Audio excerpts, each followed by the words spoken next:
Assalamualaikum warahmatullahi wabarakatuh. Alhamdulillah, wassalatu wassalamu ala rasulillah wa ala alihi wa sahbihi wa man walah, wa la hawla wa la quwwata illa billahi amma ba'du. Baik ikhwah sekalian, rahimani wa rahimakumullah. Alhamdulillah, di malam hari ini Allah Subhanahu wa taala kembali pertemukan kita di majelis yang penuh berkah insyaallah taala.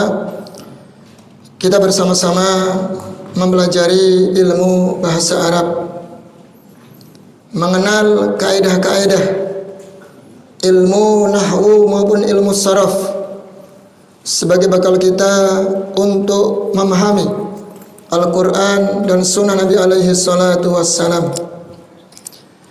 Dan semoga apa yang kita pelajari ini mendapatkan keridhaan oleh Allah Subhanahu wa taala dan membuahkan ilmu yang bermanfaat. Amin Allahumma amin. Baik ikhwah, di antara bentuk yaitu cara murojaah yang paling efektif ikhwah, itu dengan cara kita ajarkan kepada orang lain. Ini yang dinasihatkan oleh guru-guru kami dulu. Jadi kalau antum ingin murojaah, ya, maka caranya diajarkan kepada orang lain. Karena yang namanya mengajar itu kan mau nggak mau harus faham Pak ya. Mau nggak mau harus membuka buku, ya, gitu. Sehingga kita berusaha akan memahami apa yang sudah kita pelajari, dan kita akan berusaha juga membuka lembaran-lembaran atau catatan-catatan yang pernah kita tulis dahulu, ya. Tentunya semampu kita ya, apa yang sudah kita tahu dari ilmu tersebut, antum ajarkan kepada yang lain. Ini bentuk murojaah yang paling bagus ya kawan. Ya, antum punya istri, punya anak, ajarkan ya yang sudah antum ketahui. Baik. Dan juga sebagai seorang talibul ilm harus dihindari sikap ujub ya. Biasanya kan sudah sedikit tahu tentang ilmu-ilmu dasar ya, maka terkadang dia menganggap orang lain itu rendah di bawahnya atau bangga diri. Ini dijauhi ya. Ada sebuah kisah ya. Walaupun kisah ini ada sedikit perbincangan di kalangan para ulama ya. Antum pernah mendengar nggak pengarang kitab Alfiyah Ibnu Malik? Ya, Alfiyah Ibnu Malik yang bernama Abu Abdullah Muhammad bin Jamaluddin Ibnu Malik At-Ta'i, seorang ulama besar dari Andalus, Spanyol, pakar ya gramatika bahasa Arab. Bayangkan, Alfiyah kan dia 1000 ikhwan, 1000 bait syair yang memuat ilmu nahwu dan sharaf. Luar biasa ya. Jadi ringkasan nahwu sharaf dibikin syair 1000 bait. Ini kalau nggak cerdas nggak bisa ikhwan ya. Luar biasa. Ada kisah yang indah di balik penulisan Alfiyah Ibnu Malik. Ana bacakan syairnya ya. Antum mungkin sering mendengar ini. Syair ini dibikin sholawatan di masjid-masjid. Padahal itu apa? Kitab Alfiyah itu. Memang kalau dinyanyikan begitu akan gampang, akan mudah untuk dihafal ya kawan. Kurang lebih demikian. Qala Muhammadun huwa ibnu Maliki Ahmadu Rabbillah khairu maliki Alhamdulillahi musalliyan ala Muhammadin wa alihi nasyarafa. Ya, di antaranya seperti itu. Wa alihin ala Muhammadin wa ala alihi al-mustakmilina syarafa. Kemudian wa asta'inullaha bi alfiyatin maqasidun nahwi biha mahwiyah tuqaribul aqsa bilafdin mujazi wa tabsutul badla biwadin munjazi wa taqtadhi ridhan min ghairi sukhtin fa'iqatan alfiyata binil mu'ti fahuwa bisabkin haizun tafdila mustaujibun sana'iyal jamila wallahu yaqdi bihi batin wafirah liwalahu fid darajatil akhirah, dan seterusnya ya. Itu di awal mukaddimah. Coba kita terjemahkan ya, terjemahkan. Bagus ini di awal syairnya. Qala Muhammadun huwa ibnu Maliki. Berkata Muhammad ibnu Malik. Ahmadu rabbillah khairu maliki. Saya memuji Allah Subhanahu wa taala yang dia sebaik-baik penguasa langit dan bumi. Ya kan? Jadi qala Muhammadun huwa ibnu Maliki. Qala Muhammadun huwa ibnu Maliki. Ahmadu rabbillah khairu maliki. Kemudian beliau memuji Allah Subhanahu wa taala, kemudian bersolawat ya kepada baginda Nabi alaihi salatu wassalam. Dan beliau mengatakan dalam bait syairnya, wa alihil mustakmilina syarafa, dan salawat dan salam semoga tercurah kepada baginda Muhammad SAW yang sempurna kemuliaannya ya beserta keluarganya. Kemudian beliau mengatakan wa asta'inullaha bi alfiyatin. Saya memohon kepada Allah Subhanahu wa taala, meminta pertolongan kepada Allah dengan alfiyah ini. Maqasidun nahwi biya mahwiyah. Kitab ini memuat apa? Tentang pembahasan nahwu secara keseluruhan. Tuqarribul aqsa bilafdin mujazi, yang mendekatkan ya lafadz yang jauh. Ya, tuqarribul aqsa bilafdin mujazi, mendekatkan lafadz yang jauh dengan lafadz yang sangat ringkas. Wa tabsutul badla biwa'din munjazi, dan memaparkan secara ringkas yang menjabarkan pembahasan tapi dalam waktu yang sangat singkat. Begitu kata beliau. Ya, tuqarribul aqsa bilafdin mujazi wa tabsutul badla biwa'din munjazi wa taqtadi ridhan min ghairi sukhtin. Tulisan alfiyah ini menuntut kerelaan, menuntut keridhaan, bukan kemarahan. Nah ini lihat ikhwan, di bait setelahnya fa'iqatan bi alfiyah ibnil mu'ti. Dia mulai merasa ujub di sini. Beliau mengatakan kitabku ini, alfiyahku ini lebih unggul, lebih istimewa dibanding karya Ibnul Mu'ti. Jadi dulu ikhwan, ada salah seorang ulama bahasa Arab juga yang bernama Yahya Ibnul Mu'ti, seorang ulama bahasa Arab, pakar gramatika juga.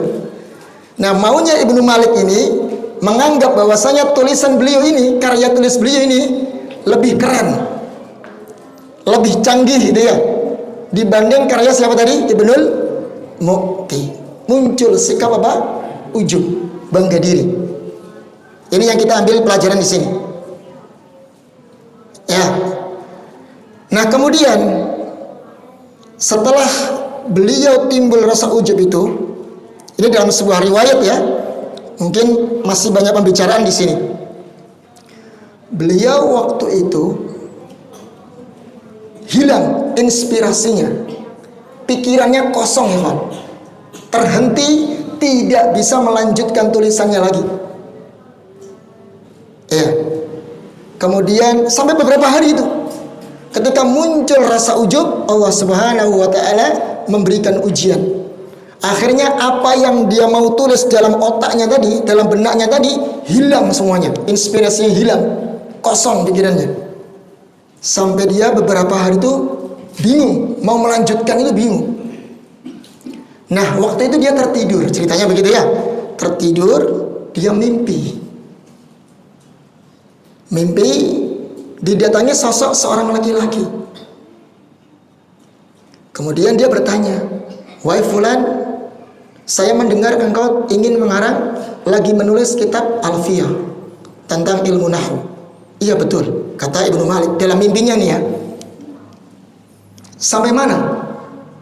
Sampai tadi kalimat fa'iqatan bi Alfiyati ibnil Mu'ti, bahwasanya kitab Alfiyahku ini lebih unggul daripada karya Ibnul Mu'ti. Baik, kenapa nggak dilanjutkan? Nggak tahu, pikiran saya kosong, terhenti dan hilang begitu. Apa yang ingin saya tulis tiba-tiba hilang, buyar gitu ya kawan ya. Ngeblank lah bahasa kasarnya gitu. Baik, coba saya teruskan. Jadi sosok laki-laki yang datang dalam mimpinya itu mengatakan, coba teruskan, wal hayyu yaghlifu alfa mayyitin. Apa artinya kawan? Wal hayyu yaghlibu alfa mayyitin. Orang yang hidup itu bisa mengalahkan 1000 orang yang sudah meninggal. Faham maksudnya? Ini tamparan keras kepada Ibnu Malik.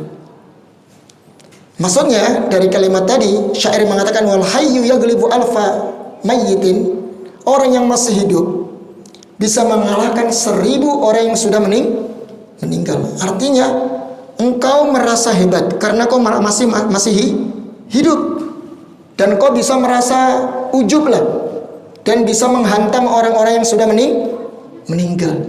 Ini tamparan keras ya kalimat ini kepada Ibnu Malik.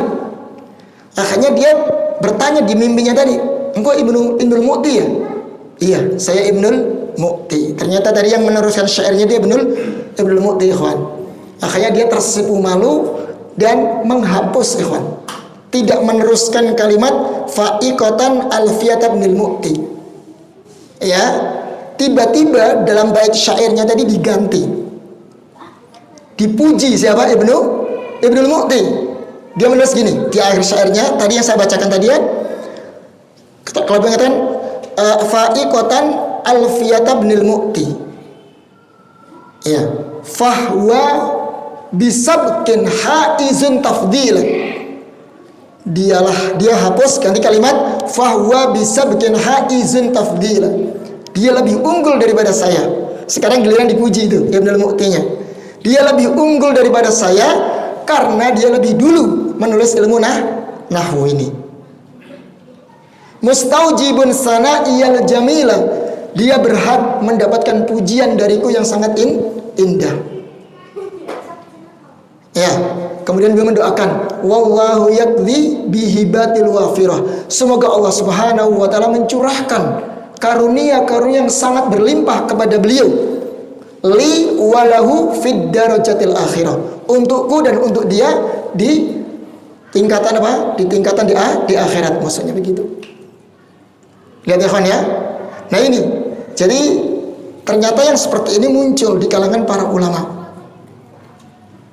Artinya begini ya kawan, sehebat apapun kita ya, mungkin antum lebih hebat daripada guru-guru antum atau siapapun lah.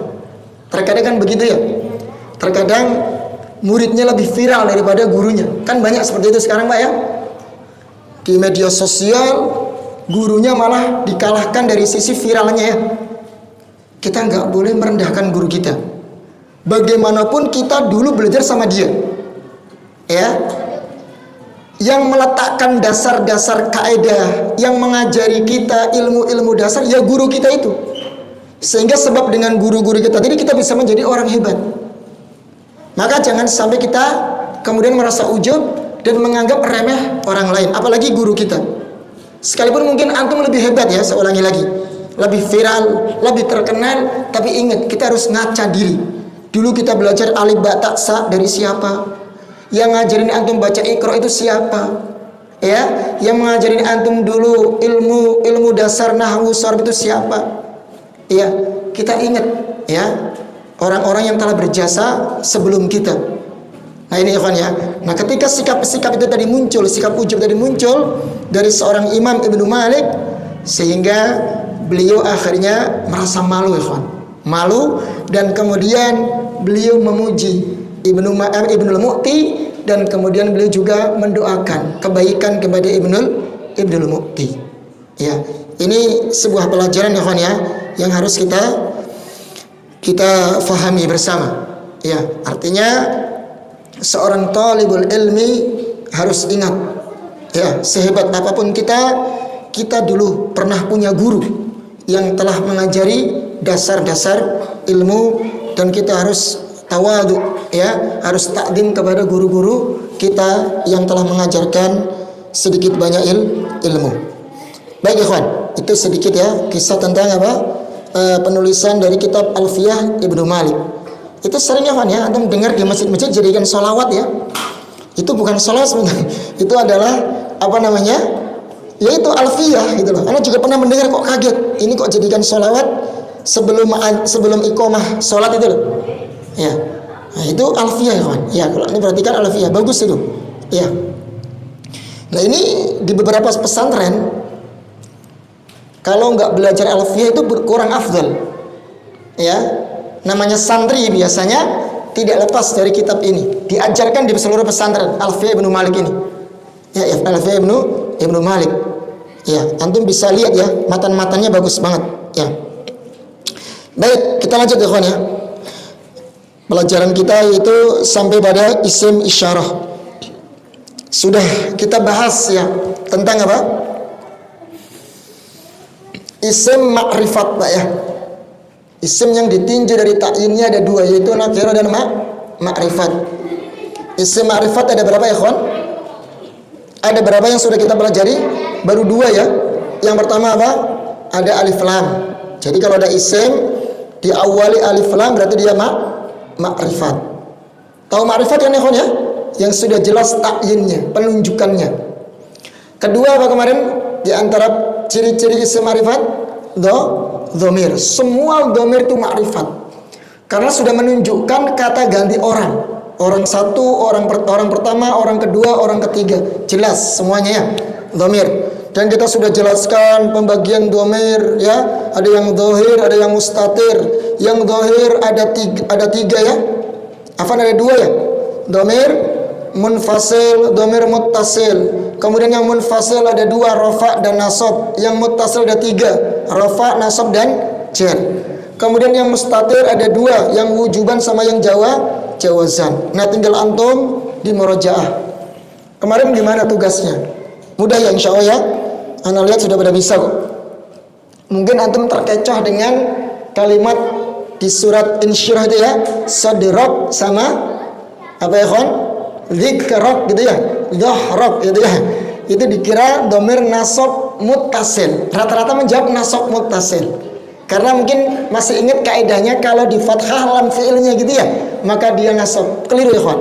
Itu dhahrun itu kan isim. Dhahrun ya kan, kemudian apa? Dzikrun itu isim. Kemudian apalagi dhahrun, dzikrun, sadrun itu isim ya. Kalau isim berarti isim yang dhamir yang jatuh setelahnya pasti apa? Dhamir jar ya, bukan dhamir nasab ya, ya. Itu ya. Mungkin yang sedikit anda harus pahami. Jadi antum harus faham apa itu yang isim, mana yang isim, mana yang fi'il dan mana yang huruf. Nah, kalau paham dasar ini, isim, fi'il, huruf, nanti bisa menentukan dhamir yang mana ini, yang rafa muttasil, nasab muttasil atau jar muttasil. Naam ya. Dan masya Allah ada yang sama sekali ya nggak ada yang salah ya. Gimana Pak Edi? Ya, Pak Edi mumtaz ya. Ada yang salah nggak? Ada. Wajar Pak ya. Kalau salah sedikit nggak apa-apa ya, ya itu wajar ya. Nama juga masih belajar. Tapi Anda lihat semuanya sudah paham insya Allah ya. Mana yang bersambung dengan huruf jar, mana yang rafa muttasil yang sebagai fa'il di situ. Nah, itu sudah hampir 70-80% lah sudah ngerti atau sudah faham. Baik ya Pak ya. Jadi Anda nggak ngulang lagi nih domir ya, paling nanti murojaah saja. Kita anggap selesai pembahasan domir. Jadi nanti kalau mau ditanyakan silakan tanya di grup, atau mau japri kalau malu silakan japri ya.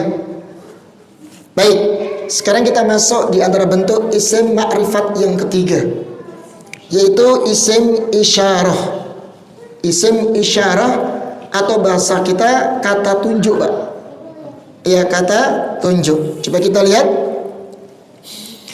Isim isyarah ini kan namanya tunjuk kan ada yang jarak dekat, jarak jauh Pak ya. Kalau di jarak dekat ada hadza, hadzani, haula'i. Ini lil mudzakkar. Kalau yang muannas ya hadhihi, hatani, haula'i. Jadi untuk jamak mudzakkar dan muannas untuk isim isyarahnya sama. Isim isyarah jamak lil mudzakkar atau lil muannas sama. Pakainya apa? Haula'i. Ya. Kemudian untuk jarak jauh ikhwan. Kata tunjuk jarak jauh. Mungkin agak jauh ya antum tunjuk jarak jauh. Ini juga dibagi menjadi dua untuk mudzakkar dan muannas. Kalau yang mudzakkar dzalika, dzanika, ulaika. Jamaknya ulaika. Untuk muannas tilka, tanika sama. Jamaknya apa? Ulaika. Nah, kita tulis ya, coba.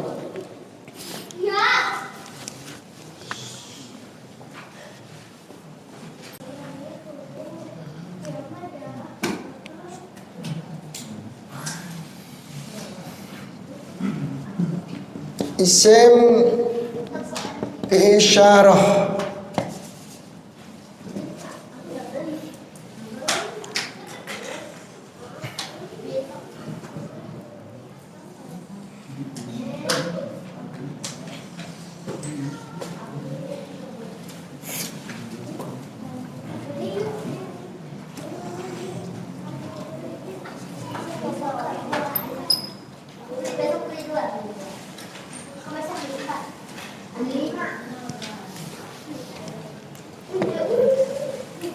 Untuk jarak dekat ya, qorib.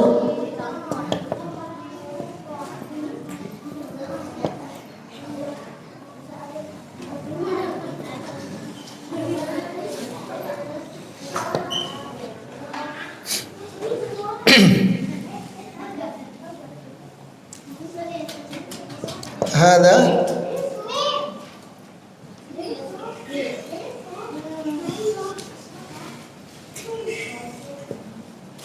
ini mufrad ikhwan ya. Musanna, mufrad, musanna ada ngerti ya, menunjukkan dua ya. Terus jamak.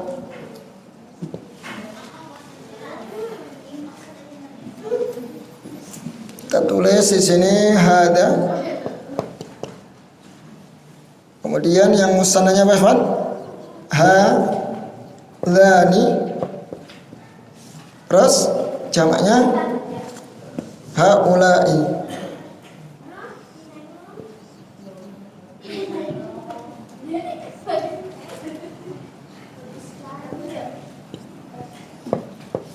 Hadzani.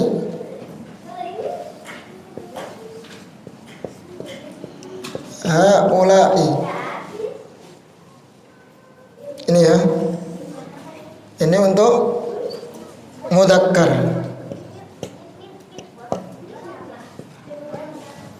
Laki-laki ya. Sekarang yang muannas. Apa ya kawan? Hadihi.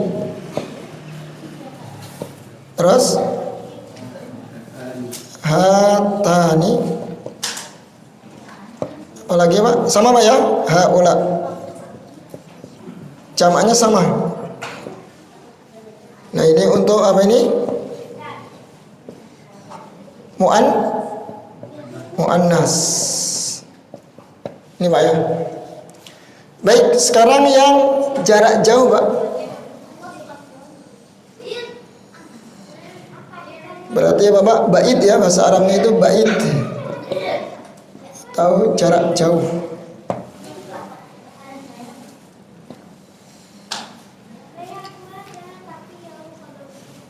Sama ini kita bagi 3, mufrad, kemudian musanna,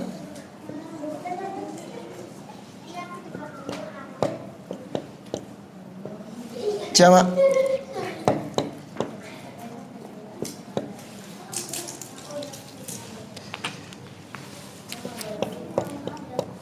Yang mufrad dzalika, yang mudzakkar.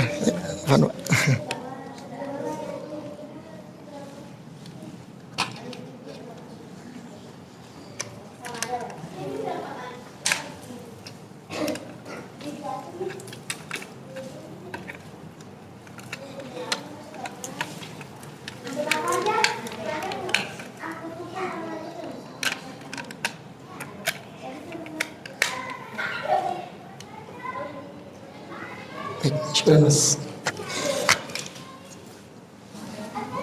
Dzalika, terus hewan dzalika,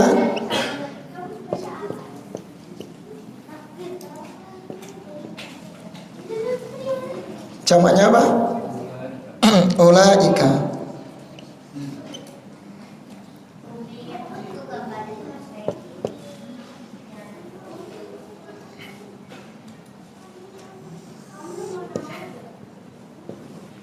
Kalau yang muannas tilka ya.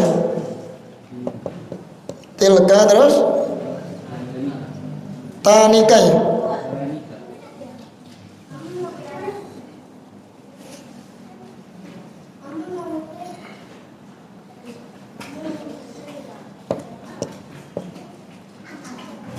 Ulaika sama ya.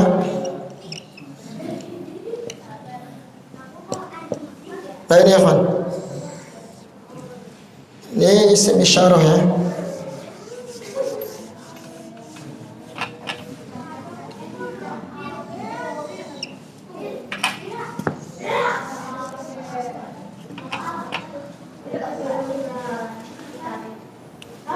Begini, coba kita tasrif bareng Mas ya. Bener ya, tanika ini ya, musananya apa ya? Tilka, tanika, ulaika. Baik, coba kita tasrif yang qorib untuk mudzakkar dulu. Ayo, hadani, haulai. Sekarang yang muannas, hadhihi, hatani, haulai. Ya, jamaknya sama Pak ya. Untuk isim isyarah jamaknya sama, mudzakkar maupun muannas pakai haula. Nanti haula ini fleksibel ya, lil mudzakkar atau lil muannas, bisa dua. Kemudian yang jarak jauh sekarang bait. Kita mulai dari mudzakkar yuk. Dzalika, dzalika Pak. Dzalika, ulaika. Nah, kemudian yang muannasnya tilka, tanika, ulaika. Sama ya untuk jamaknya ya isim isyarah jarak jauh pakai ulaika. Kita sering dengar pada Al-Qur'an ya, ulaika humul muflihun. Ya, ulaika humul muhtadun. Mereka itu orang yang diberi petunjuk. Mereka itu orang yang mendapatkan apa? Keberuntungan. Banyak ya dalam Al-Qur'an seperti ini. Atau kita jumpai haula. Ini itu isim isyarah namanya Pak ya. Isyarah jarak dekat. Kalau yang ini qorib, kalau ini jarak jauh. Bedanya seperti itu. Sama-sama isyarah. Baik Pak. Ini ya mudah insyaallah. Tinggal dihafalin saja nanti. Silakan sebelah kanan Pak.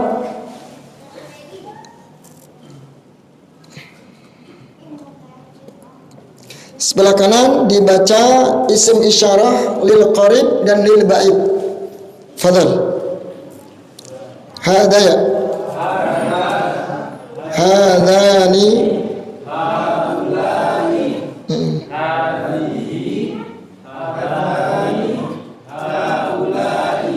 nah, sekarang dalika lil bait.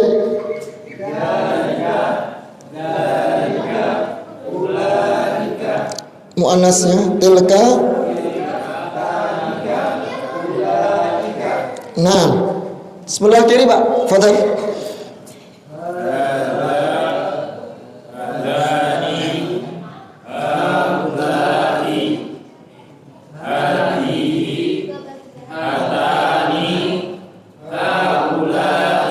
Nah, dalika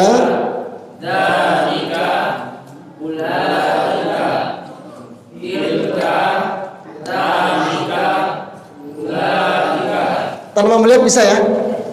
Hafal kan ya? Tanpa melihat bisa? Bisa ya? Oke lah, husnudzon saja bisa ya.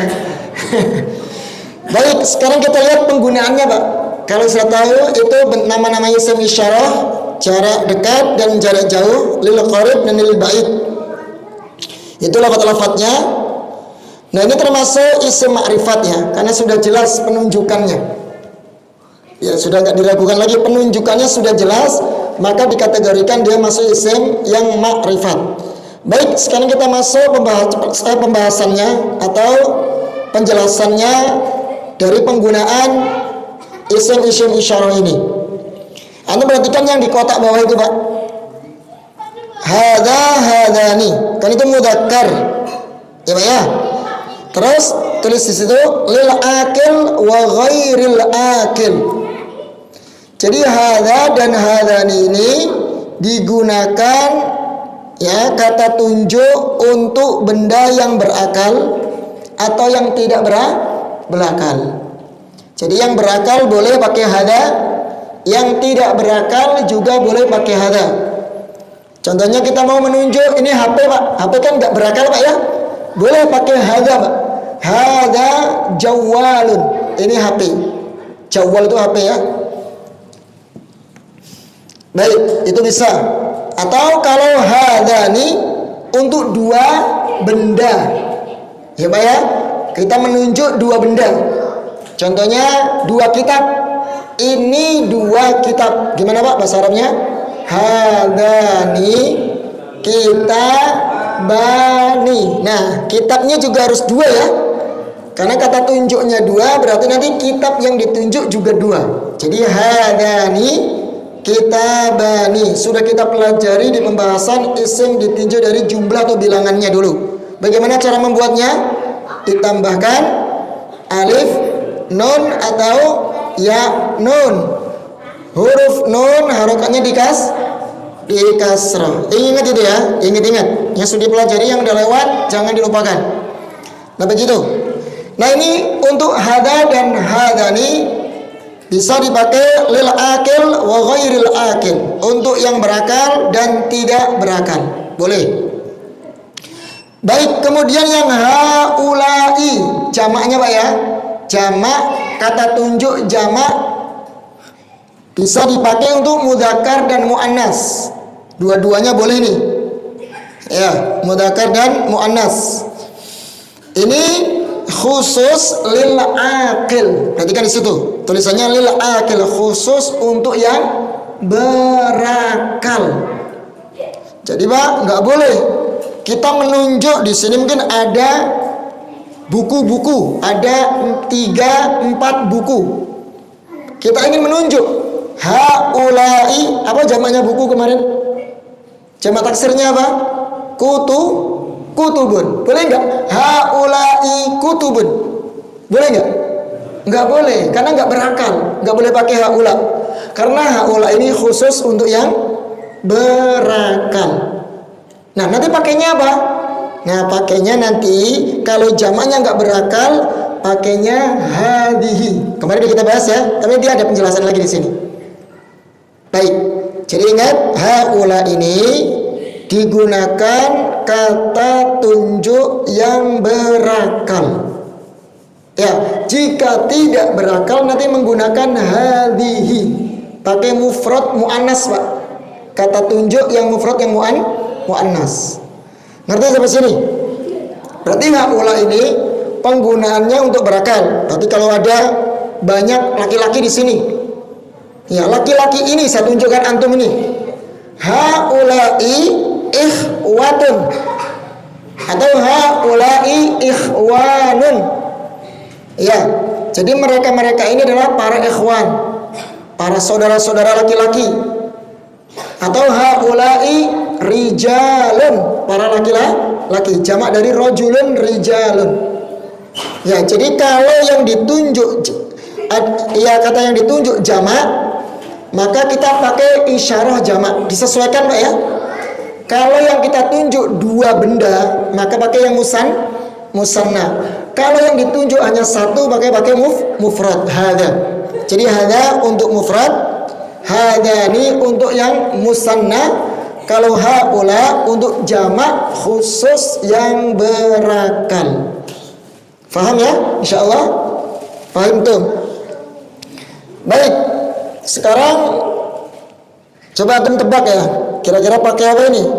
Saya ingin mengatakan kalimat mudarrisuna. Apa arti mudarrisun? Para guru, mudarrisuna. Baik. Gimana? Yang tepat untuk meletakkan isim isyarah jarak dekat di sini. Nah, haula'i mudarrisuna. Ahsan tuh. Baik, coba ya. Ana akan sebutkan kalimat makatibu. Apa makatibu kan? Jamak dari apa itu kemarin makatib? Maktabun itu meja. Ya, maktabun kan jamaknya makatib. Baik, silakan letakkan isim isyarah di situ. Yang tepat apa? Hada, hadani atau haula'i. Silakan. Makatibu, meja-meja. Berarti kan jamak Pak ya? Mana ini? Hadani, ada yang hadihi, ada lagi ya? Hatani. Nah, kira-kira gimana Pak? Sekarang antum lihat, makatib kan meja Pak ya? Jamaknya maktabun meja, jamaknya makatib. Berakal nggak Pak? Tidak berakal. Maka boleh nggak pakai haula? Tidak boleh. Maka apa tadi? Kalau nggak berakal pakainya hadihi. Nah, ahsantum, pakai hadihi. Itu Pak ya? Itu cara penggunaannya. Baik, coba kita pakai yang qorib dulu Pak ya. Nanti show yang baik. Coba antum letakkan isim isyarah. Masajid. Apa dulu Pak? Pakainya hadza atau hadhihi atau hadani atau haula'i. Masjid apa sih? Jamak dari apa? Masjidun. Baik. Fadhal. Hadihi. Ada yang selain hadihi enggak? Ada yang selain hadihi enggak? Sepakat ya? Sepakat. Hasan tuh, hadihi. Kenapa ya, Khon? Karena masjid tidak, sekalipun ini jamak, ya jamak, tapi nggak berakal, maka pakainya apa? Hadihi. Hasan tuh.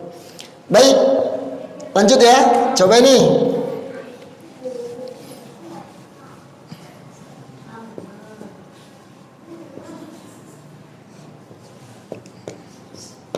Usdun. Apa usdun ya kan? Jamak dari asadun. Asad apa? Singa. Jamaknya usdun. Baik. Gimana Pak? Pakai hadza, hadhihi, hadzani atau haula'i? Haula'i. Baik. Ada yang lain?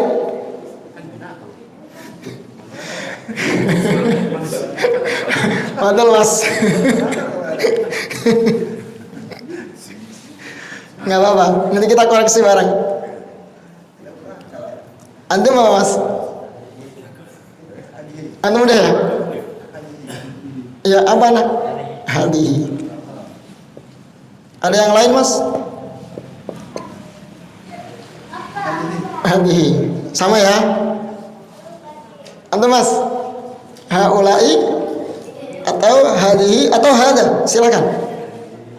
Hadihi juga. Yang sono gimana? Haulai. Berarti ini terbanyak Pak ya? Terbanyak haulai. Ini berarti ini cuma berapa orang? 3 orang. Iya. 3 orang hadihi. Baik. Iya. Bukan berarti yang sedikit kalah ya, atau tidak benar jawabannya. Insyaallah yang tepat adalah hadihi. Kenapa sih? Walaupun usdur ini jamak, berakal enggak? Singa berakal enggak? Tidak berakal. Kenapa pakai haula? Terus dijelasin haula ini khusus untuk yang berakal. Ya. Nah, jika nggak berakal pakainya hadihi. Gini ya. Begitu caranya. Ngerti ya insya Allah ya? Iya. Pokoknya nggak berakal pakai hadihi, ikhwan. Walaupun jamak. Iya.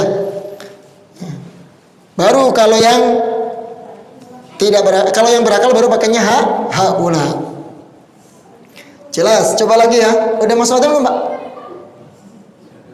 Sudah ya? Sudah masuk?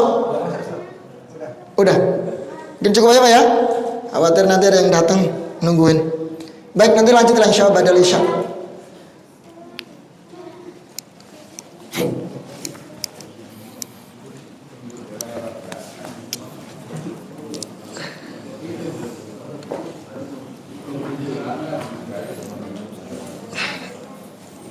Baik, demikian yang bisa disampaikan. Subhanakallahumma wa bihamdik asyhadu an la ilaha illa anta astaghfiruka wa atubu ilaik. Wassalamualaikum warahmatullahi wabarakatuh.